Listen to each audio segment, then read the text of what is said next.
आज हम हिंदी का तीसरा पार्ट देखेंगे। आंखें मूंदो नानी। पाठ के लेखक है डॉक्टर दिविक रमेश।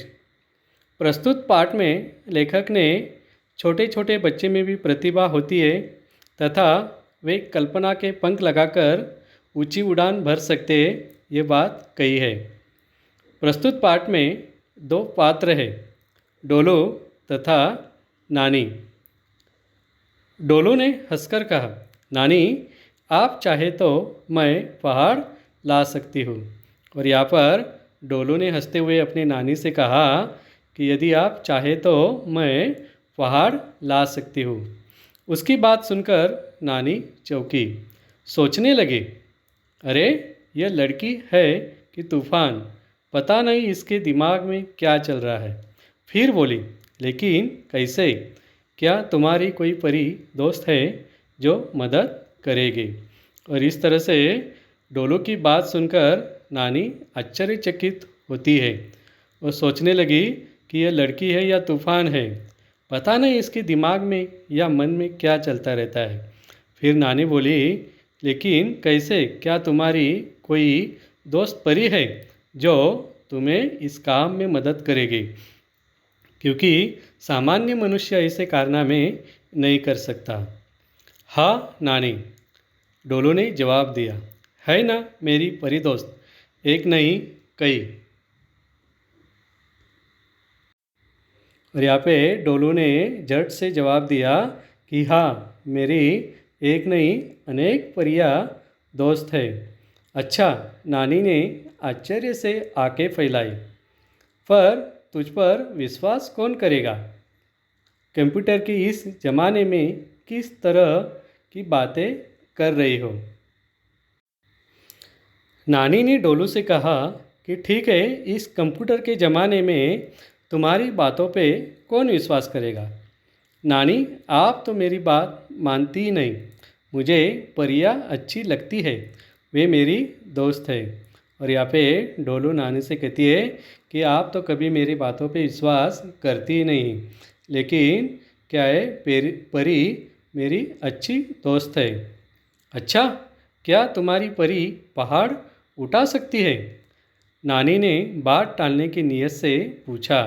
और यहाँ पे डोलू को चुप करने के लिए या उसकी बात को टालने के उद्देश्य से क्या है, नानी ने उसे एक सवाल किया, क्या कि तुम्हारी परी पहाड़ उठा सकती है? हाँ हाँ, डोलू ने जवाब दिया, पर परी तो कोमल होती है। नानी ने कहा कि ठीक है, लेकिन परी क्या है, कोमल होती है, नाजुक होती है। हो सकती है, डोलू ने कहा, पर उसमें ताकत बहुत है, वह बहुत कुछ कर सकती है।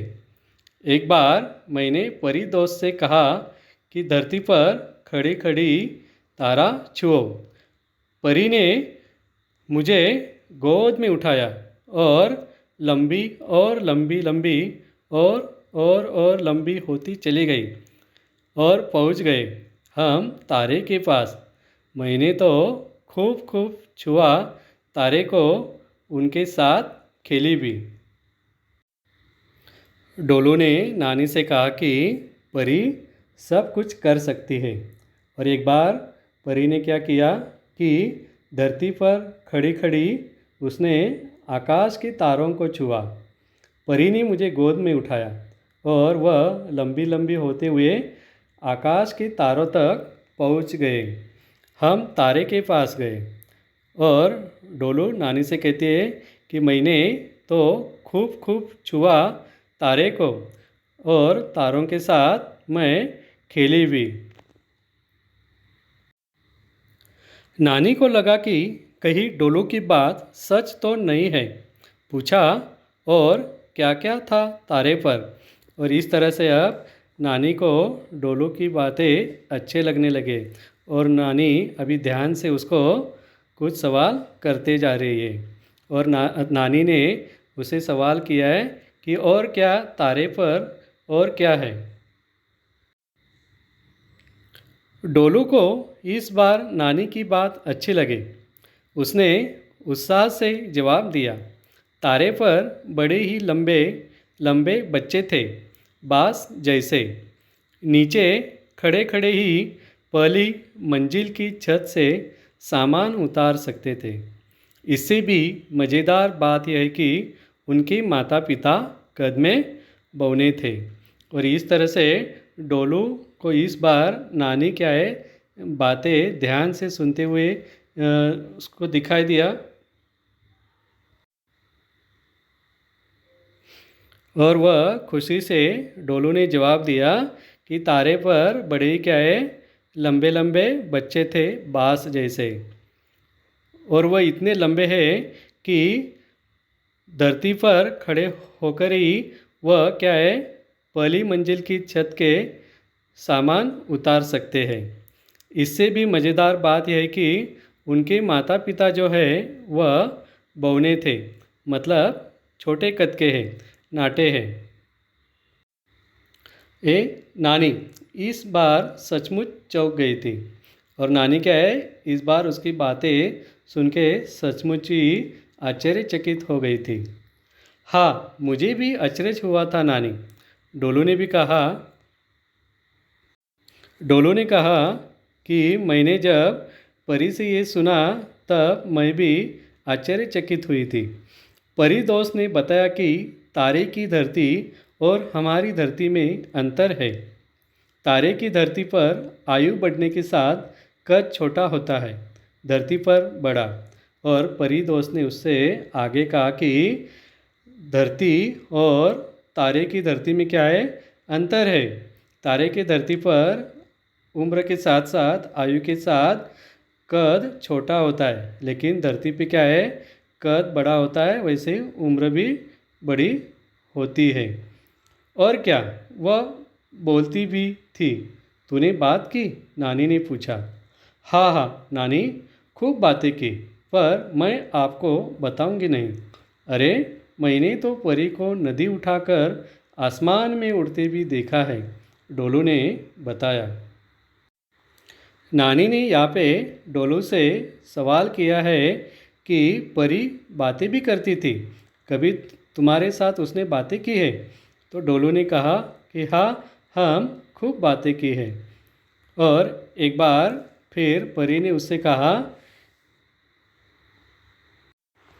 और डोलू ने नानी से कहा कि मैंने तो परी को नदी उठाकर आसमान में उड़ते भी देखा है। नदी को उठाकर और पानी? बड़े आश्चर्य से क्या है नानी ने डोलू से सवाल किया। अरे नानी, पानी समेत, बिल्कुल लहराते लंबे कपड़े सी लग रही थी, कितना मज़ा आया था। और जब परी ने क्या है नदी को उठा लिया तब वह आकाश में उड़ रही थी, और वह नदी कैसे नज़र आ रही थी? लंबे कपड़े की तरह लहराते हुए। आप भी कल्पना कर सकते हैं कि जब कभी परी के हाथ में नदी होगी तो कैसे नज़र आती होगी। नानी को डोलू की बात पर विश्वास तो नहीं हो रहा था, पर मज़ा बहुत आ रहा था। नानी बोली, अच्छा डोलू, तू तो हर रोज़ ही परी से मिलती है, परी कभी थकती भी है कि नहीं? और यहाँ पे डोलू की बात पे अभी नानी को विश्वास तो नहीं हो रहा था, पर उसको क्या है उसकी बातों को सुनने में बड़ा मज़ा आ रहा था। नानी बोली कि अच्छा डोलू, तू तो रोज़ परी से मिलती है, पर कभी परी थकती भी है या नहीं? थकती है ना नानी, जब कोई उस पर विश्वास नहीं करता, जब कोई उससे उबाऊ बातें करता है तो बहुत थक जाती है। और यहाँ पे डोलू ने नानी के सवाल का जवाब दिया है और कहा कि परी थकती है, लेकिन कब? जब कोई उस पर विश्वास नहीं करता है, और जब कोई उससे क्या है उबाऊ बातें करता है, मतलब बोरिंग करने वाली बातें, तो तब परी थक जाती है। सुनो नानी, एक बार मुस्कुराती हुई परी ने कहा। अब दूसरी बात डोलू नानी को सुनानी जा रही है। चलो आज तुम्हें पूरा जंगल निगल कर दिखाती हूँ। सुनकर मुझे कुछ अविश्वास हुआ। जाने क्यों देखते ही देखते परी का मुंह उतरने लगा, उदासी छाने लगे। मैंने झट से अपनी गलती समझी। मतलब जब परी ने डोलू से कहा कि मैं तुम्हें आज पूरा जंगल क्या है निगल कर दिखाती हूँ, और ये बात सुन के डोलू को अविश्वास हुआ। तो अब परी का मुंह उतरने लगा और उसके चेहरे पे क्या है उदासी छाने लगे। लेकिन यहाँ पे डोलू को अपनी गलती समझ में आई और उसने झट से अपनी गलती को क्या है समझी है। परी पर विश्वास किया उसने। परी के मुंह पर खुशी लौट आई और जैसे ही डोलू ने परी पे विश्वास किया वैसे क्या है फिर से परी के चेहरे पे खुशी लौट आती है। वह मुझे जंगल के पास ले गई। परी ने देखते ही देखते पूरा जंगल निगल लिया। मैं तो अचरज से भरी थी। मैंने पूछा, तुम्हारे पेट में जंगल क्या कर रहा है? परी बोली, लो तुम ही देख लो और सुन भी लो। परी ने आग जैसा कोई यंत्र मेरी आंखों पर लगा दिया। यह क्या? मैं तो उछल ही पड़ी थी। परी के पेट में पूरा का पूरा जंगल दिख रहा था। पेड़ हिल रहे थे, जानवर घूम रहे थे, पक्षी बोल रहे थे, नदी बह रही थी। मैंने पूछा, परी यह जंगल अब क्या तुम्हारे पेट में ही रहेगा? और इस तरह से परी ने क्या है एक बार क्या बात की, पूरे जंगल निगलने की बात की। तब नाना सवाल डोलू के मन में उत्पन्न हुए। तब परी ने उसे क्या किया है उसके आँखों पे डोलू के आँखों पे कोई यंत्र रख दिया और जिससे क्या है वो उछल पड़ी। परी के पेट में पूरा का पूरा जंगल दिख रहा था और उस यंत्र के कारण क्या है डोलू को अभी परी के पेट में का जंगल दिखाई दे रहा है। पूरा जंगल दिख रहा था।